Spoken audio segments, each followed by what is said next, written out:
This film contains adult language. There are 17 swear words carefully placed throughout. Kids, can you find them?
You're only going to hear that intro one more time, and that is tomorrow. The last episode of UFO Buster Radio happens tomorrow, lands on Space Day.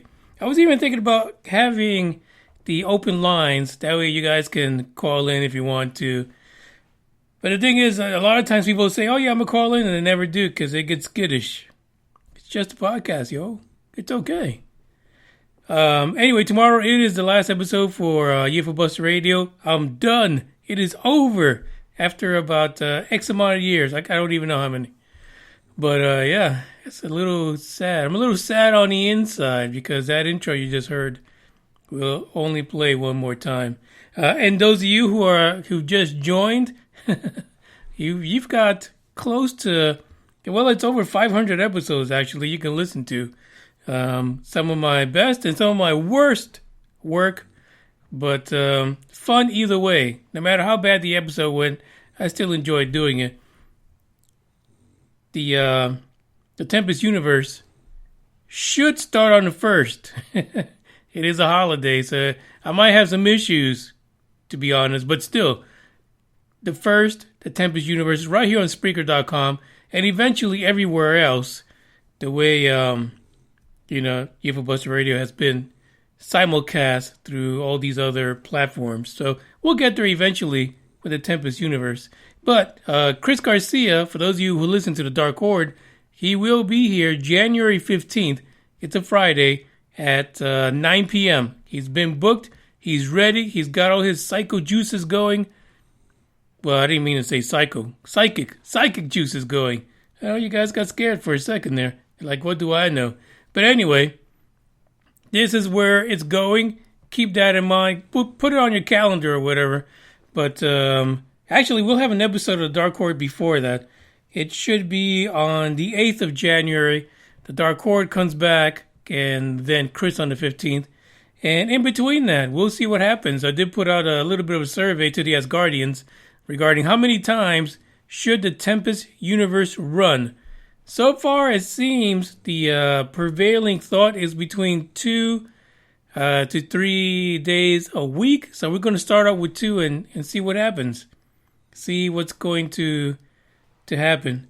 I don't know, to be honest. But we got 3 articles for today, which are evidence again that life will prevail in some of the extreme conditions, and the reason why scientists need to stop looking at things the way they do. They need to broaden their horizon. We hear this every other week. Somebody puts out an article that says the exact same thing. Stop being so narrow-minded, science. Open your eyes, all 3 of them, even the third eye. Open it to the fact that life will be everywhere. everywhere, as long as you fucking look for it and stop looking for shit that only follows the parameters as they do on Earth. That's the biggest issue. We got one of those, which is pretty fascinating. Very, very fascinating. The other one, oh boy, TTSA. I mentioned TTSA the other day regarding our buddy, Lue Elizondo. This rumor almost that something was going down with him. I got that scoop right now. Some of you might have heard it, but we'll get into that later. And also Rendlesham Forest. Why should we give two fucks about it? Isn't it 4.2 far too long ago? It's a legacy incident, which people like to say it's a legend. No, legendary. No. It's an unsolved mystery. It's a rerun. It belongs on some kind of a cable show where people see it like after midnight. That's where Rendlesham belongs. That's it. Nowhere else. I'm just keeping it real with you because that's what I do. Outside of that, hey, we should get these 3 stories started so that we can get the ball rolling around here. For real.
By the way, chatting it up with Big O last week, it appears he might be able to make it to maybe a couple of the first episodes of Tempest Universe. So it'll be fascinating. Let's see what happens if he makes it aboard. He's a busy guy, kind of like me, so I usually don't got time for anything. It's just crazy the way it works. But keep your ears out, open and ready, because Big O might be headed our way.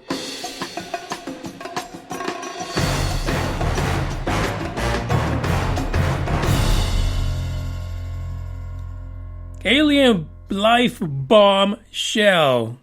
Yeah, you guys know about these things. They're called extremophiles. Now, you've seen them on cable, on those nature channels. You know, you got those thermal vents at the bottom of the ocean floor, and there's shit living in there. Hot as fuck. But things are thriving around those things. But, those aren't the only crazy-ass environments that these things actually thrive. No, they're not. They thrive in extreme temperatures, way below freezing. And there's other things. Some of them actually live in things that are highly, with a lot of alkalinity, acidity, and even highly chemical concentration areas of the planet. There's even some that have thrived in the water that's used to cool down nuclear reactors, for fuck's sake. So why are we worried about methane and oxygen when it turns out that life is in anything? Literally. There is a doctoral candidate student out of MSU's Department of Microbiology. His name is Eric Dunham, and he was doing a study. Yeah, he was getting sediment samples from glacial sites in Canada and Iceland. Cold as hell. You guys in Canada, you know. But you guys in Iceland, fuck, you really know. In getting these samples, he came across something peculiar. He came across a biomass in conditions that really, if you look at the way science looks at life, it shouldn't even exist. It shouldn't have been there. But something crazy was happening because this glacial water, when it was combining with some minerals from the stone in the area, it was producing hydrogen. And guess what happened? The extremophiles attacked. Yeah, a complete humongous biomass formed of microorganisms that only survived on hydrogen, not oxygen, just hydrogen. Crazy. They call this, chemosynthesis. Instead of photosynthesis, this is life thriving and basically living because of the chemicals that are in the water. You know, kind of like plants, photosynthesis. This is based on chemicals. And that's what they found. Dunham says that the organisms were interested in relying on hydrogen gas as food to grow, and most are also anaerobes, meaning oxygen would actually kill them. On our planet, in an extreme area, life is thriving not the way we think it should. The article itself is, again, pointing out that you can have life in extreme areas. It doesn't have to be the norm. And not the norm that's the Asgardian. I'm talking about the norm that we associate life with. Needing water, needing oxygen, needing methane, all those kind of things. It will be there. It will. It's just another piece of evidence on our own planet that really should bring science to the point where you have to just go. You have to be there to win it. You have to be there. You got to go there. You got to go get your samples. You got to find a way to get your cranium into some kind of a robot or a drone and get that shit to Uranus. Well, you know what I mean. Uranus, if you're smarty. But you've got to do it.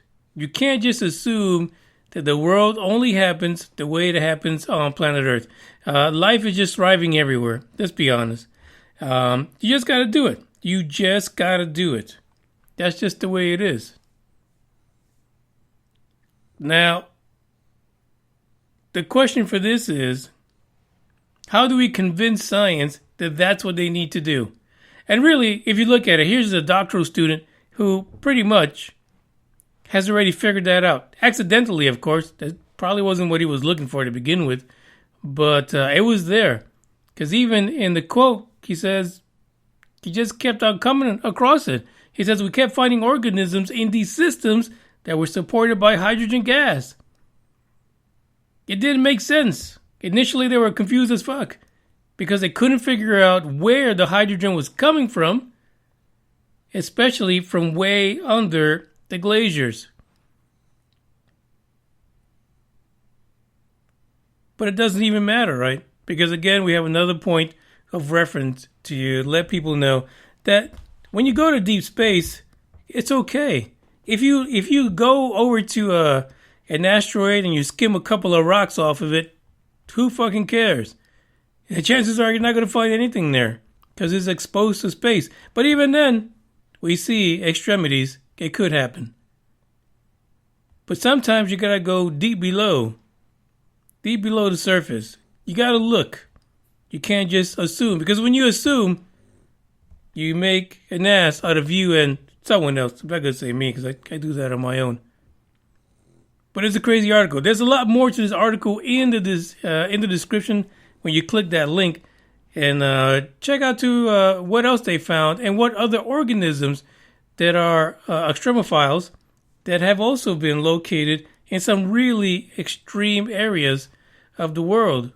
I mean, there was one there which was found thousands of feet under, I think it was almost 8,000 feet under the ocean, below 3,000 feet worth of rock.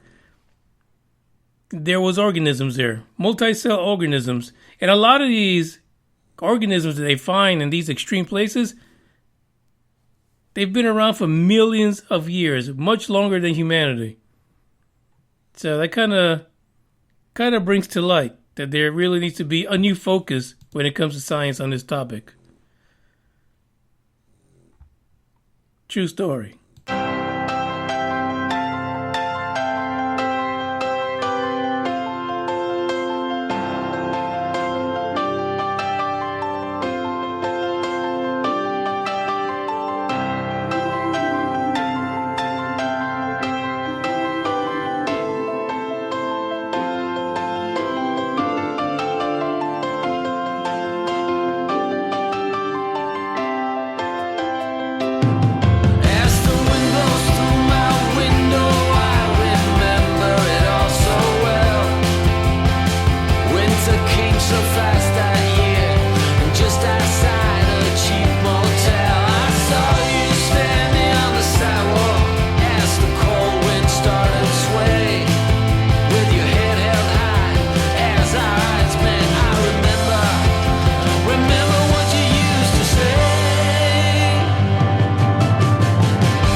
Don't fucking scream at me. Where's you the dumb money? fuck you. Look at you with your fucking 48% body fat and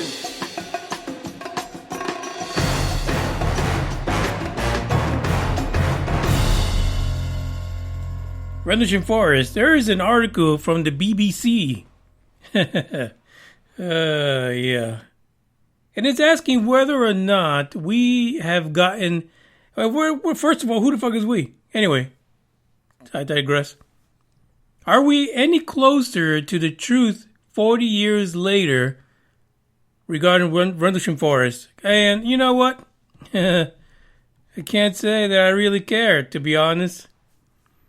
But the article itself has a lot of details, and it kind of brings to light the confusion when it comes to Rendlesham.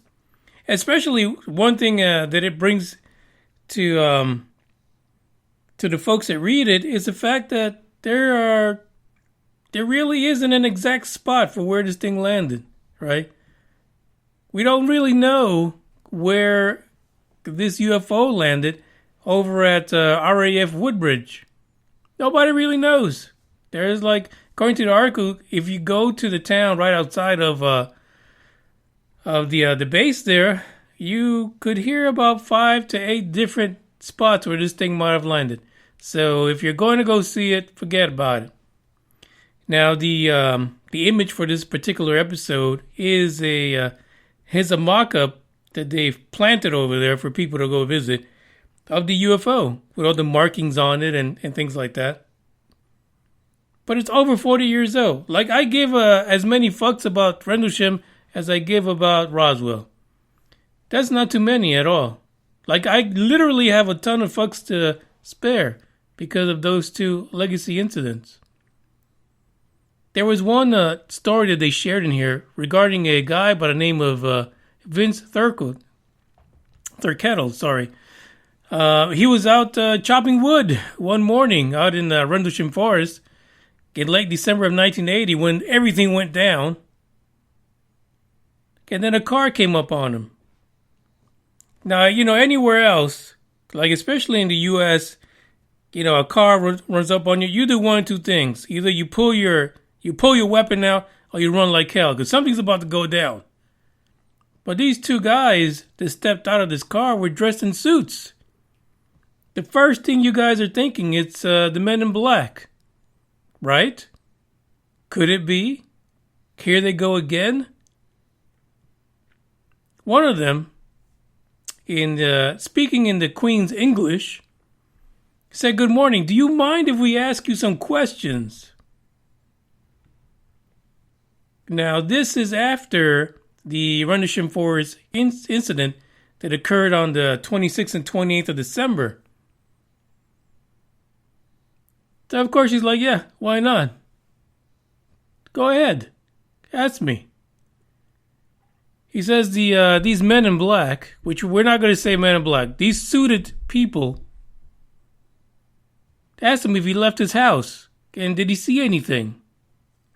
The guy's like, what? They're like, yeah, there's some reports of some red lights in the forest. What the hell goes down in the forest with red lights? Did the red light district move to the forest? He says, the man in black, the man in suit says, we're just checking. And the two of them were apparently very polite, but firmly continued to ask him questions about the previous nights and where he was and what did he see.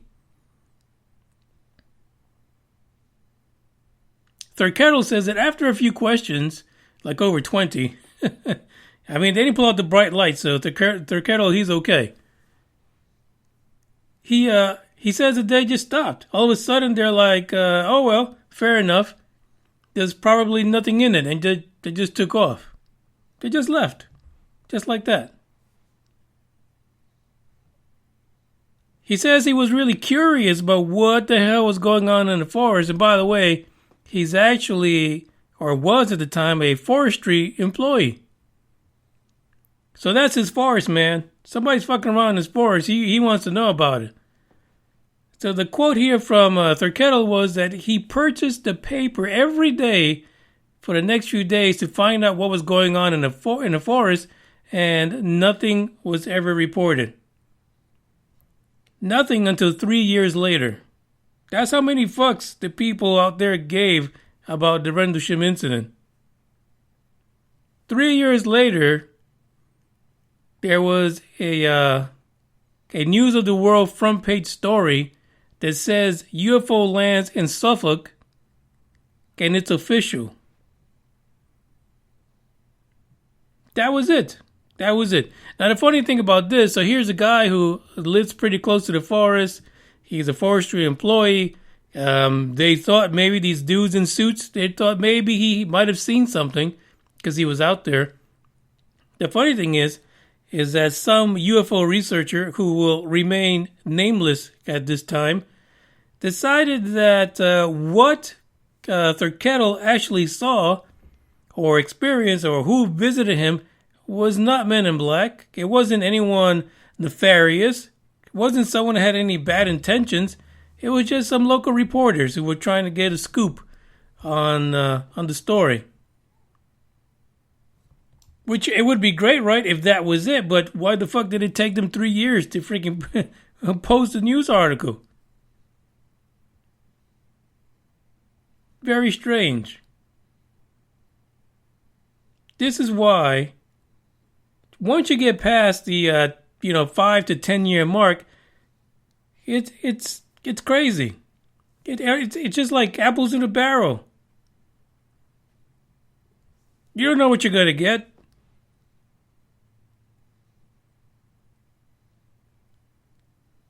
Writer Brenda Butler out of Suffolk also says that she's really amused about UFO tourism around Rendlesham because, no matter what, if you're in Rendlesham, why not fucking go to the forest?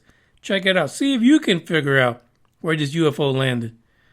But she says that you realize that when you're speaking to locals that have grown up in this situation from the 80s on, that if you talk to them, you'll get about 8 different landings of the site. And, they'll take you to a different one every fucking time. She says the town, everybody has their own take on it. And if you go down there and you actually come across any of the witnesses, quote unquote, bunny ears, they'll take you somewhere different. Nobody fucking knows. Nobody really knows. Somebody pinpoint this bitch for me. We want to know. But it doesn't matter. We're at the point where something like Rendlesham is too damn old.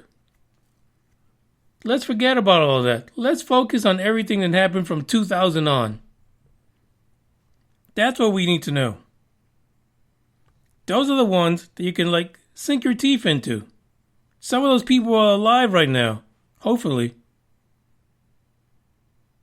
They've got real memories, not fake shit that they've, regurgitated and scrambled in their brains over the last 40 years. So sorry. Some of you really like Rendlesham. I'm just not. I'm just so done with it. I mean, talk about the mixed bag of misinformation. That really is what Rendlesham turned out to be. It maybe is because of a lot of the military involvement. Maybe it's because too many people try to interject their own perspective on it. But even today, it's not worth it. It's not a UFO incident we really should care about, just like Roswell. I know, I'll never get invited to the Roswell convention ever. But I mean, that's the way it is. To be, you can't get shit out of Roswell. It's a done deal, unless tomorrow somebody says that they went somewhere and they found a few decaying bodies that were preserved in some kind of a chamber, and it said on it, Roswell. Something that identifies that this actually happened. Some wreckage. Wright Patterson. Who knows? But outside of that, Roswell's already done with. Who do you have left? It's all hearsay. The same thing's going to happen to Rendlesham. And the fact that they haven't gotten anywhere yet, it's a done deal. Close the books on it. Move on. Find something else. There's got to be. One of the things that people in Rendlesham should switch over to is the next story, because it involves To the Stars Academy. And there's a lot of changes coming to that place, for sure.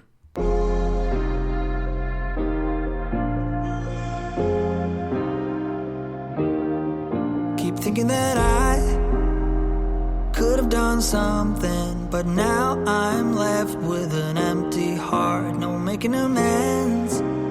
No waking up beside you and holding you till we forget it all. How could I know there was no second chances? Like dominoes, my life got really scattered. You couldn't keep the door shut, and now the frostbite's creeping in. 'Cause I've been stone cold since you left me here, so come home. Why won't you reappear? Things that I said came out totally wrong. Can't speak of the truth when it's tainted. I fell into a big black hole. It got me stone cold.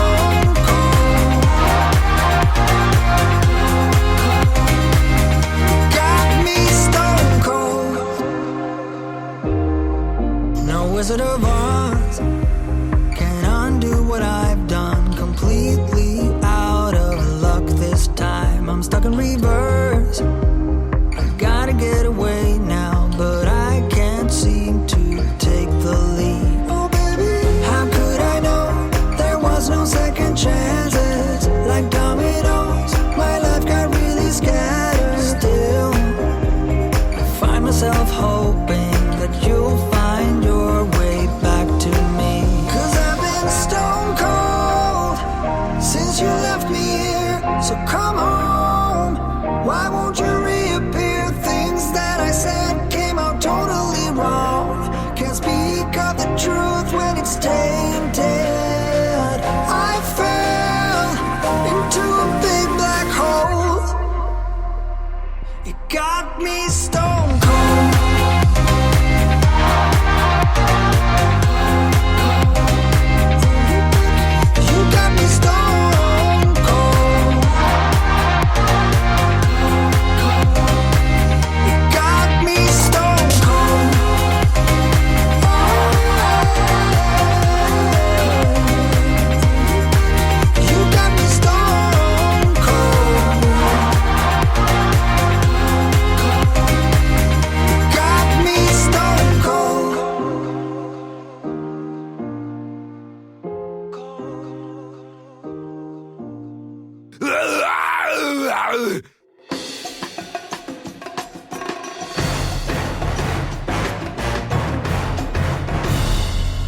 You know, last week I saw this tweet on the Twitterverse, and it said that Lue Elizondo was leaving TTSA, Two Stars Academy. But I couldn't find where that was coming from. This was like a conversation where people were just, talking about it or whatever. And I even went on to Lue Elizondo's Twitter page. He really wasn't talking about that. Actually, he seemed really happy. The weirdest thing, because whenever you see him, it looks like he's a bouncer somewhere. He's like an alien bouncer. And you don't see him smile. He's like serious. He's presenting his stuff. You don't like it? Let me pump up my traps for you to show you how serious I am. Well, it turns out that George Knapp had an interview last Sunday night on Coast to Coast with Lue Elizondo. And, well, apparently Lue is leaving TTSA. He's done. It's over with. Lue Elizondo is kicking rocks. But not just him. Chris Mellon is also leaving. Steve Justice also leaving. What the hell's going on over there? They just cleared the damn house. Are they being affected by COVID-19, the coronavirus? Did Shittergate just hit TTSA? And now they're laying people off? Didn't they get some of those PPP loans? Like somebody called Trump. We gotta offer TTSA one of those PPP loans that they use for businesses to make sure their employees get paid. Maybe that's what it is. They're not paying the employees, so they're leaving. going somewhere else. Well, if you look at this interview, and the link is in the description because they actually have they have the points that were presented by Lue Elizondo, and also someone went in there and they typed up a piece of the conversation in their blog that is also included in this link. It appears that Lue is happy with what's gone down. He says his main focus was to bring, the UFOs forward. What he really wanted to do was to make sure that there was something in the conversation of UAPs and UFOs in front of everyone, that it was out of the darkness, that it would push disclosure forward. To him, in his interview, he really felt the mission was accomplished. He's done. He did what he set out to do. Now it's time for him to go. Him and the two other guys, the Three Musketeers, they're leaving. He also indicated this. We've been talking about the UAP task force. Try to say that 3 times.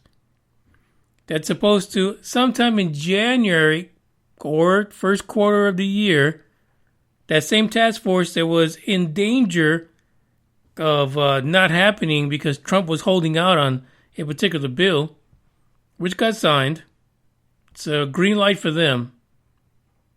But apparently the task force obtained images of several unknown aerial objects, and many of these images, according to Lue Elizondo, are clear images of a mysterious triangle emerging from the ocean, recorded by military pilots.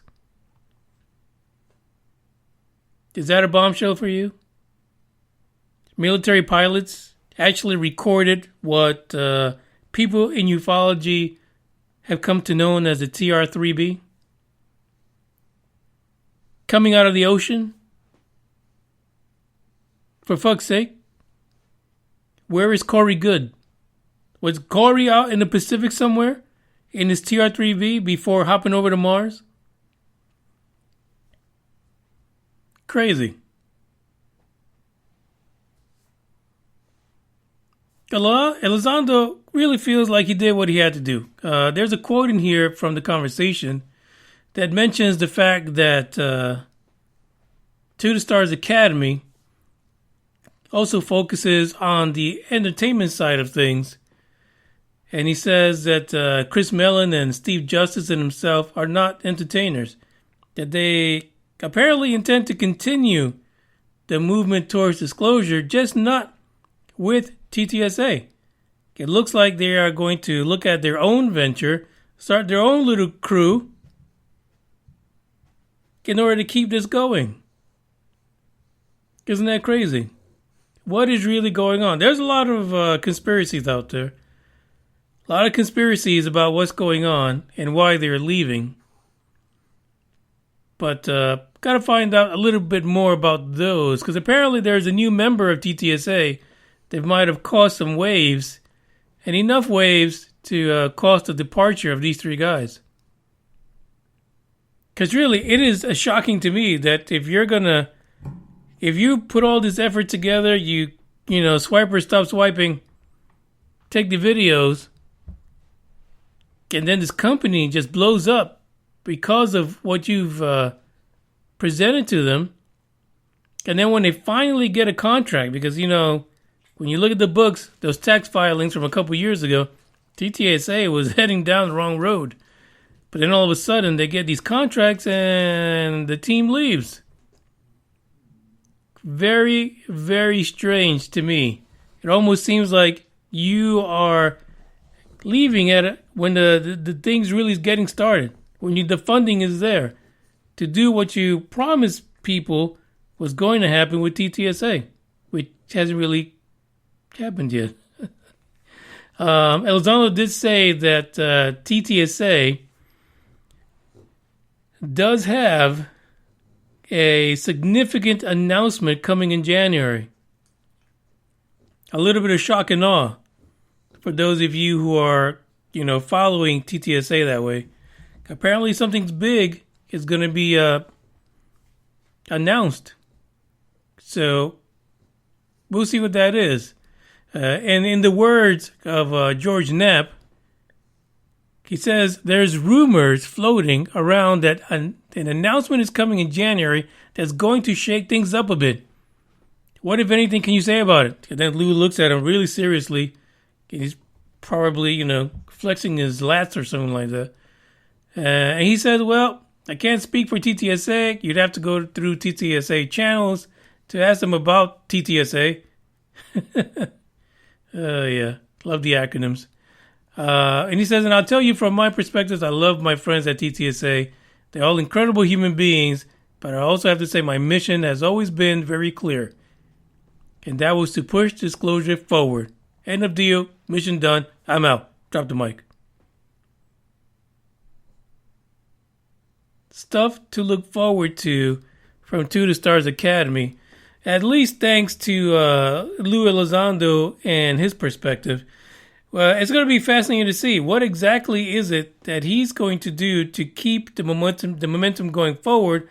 Because one of the quotes in here says that he's got momentum. Disclosure has momentum right now. And what he's going to look at is basically getting this disclosure conversation out to a broader, wider audience. And still staying true to the core mission of disclosure. So I'm not really sure what he means about that, because he got this whole analogy in here when he was talking to George Knapp. I just don't even fucking get it. But who knows? George kind of seems like he got it because he agreed to it. Who knows? But these three guys are out. And you guys probably remember Chris Mellon. He was the one who was standing in front of the Mylar penis during the first ever conference for TTSA. And it turned out that it was a Mylar balloon, a number 1 balloon that kind of looked like a penis when it was flying in the air. That was debunked several years before over the UK. But apparently whoever put that presentation together forgot to tell him that that's what that was. Because he turned around and said to the audience, look at that technology. It can't be human. Yeah, apparently not. Fascinating story. We'll see what happens with TTSA, Lue Elizondo and the gang. What is next? And what the hell is going to happen in January? What is it? It almost seems like they're trying to beat the task force to the punch in January and releasing shit they probably shouldn't even have. That's the only thing that I would say would be worth it. That TTSA got a hold of whatever that triangular UFO video is. And they're going to kind of beat the task force to the punch and put that out there so that there is no funny business when the report comes out. Fascinating story. Let's see what happens. I'm going to keep an eye on this, and I'm sure you are as well. Just completely nuts. Here's the end of the podcast for tonight. I bid you adieu. Last episode tomorrow. We're going to talk about space. SN9, 10, 11, 12, 13, 14, 15. There's a bunch of them out there. There's a whole army of starships out there just waiting to take off. But we'll chat about that tomorrow. And maybe, like I said, we'll have open lines. And you guys can call in during the broadcast, for fuck's sake. And say farewell to UFO Buster Radio. Ciao.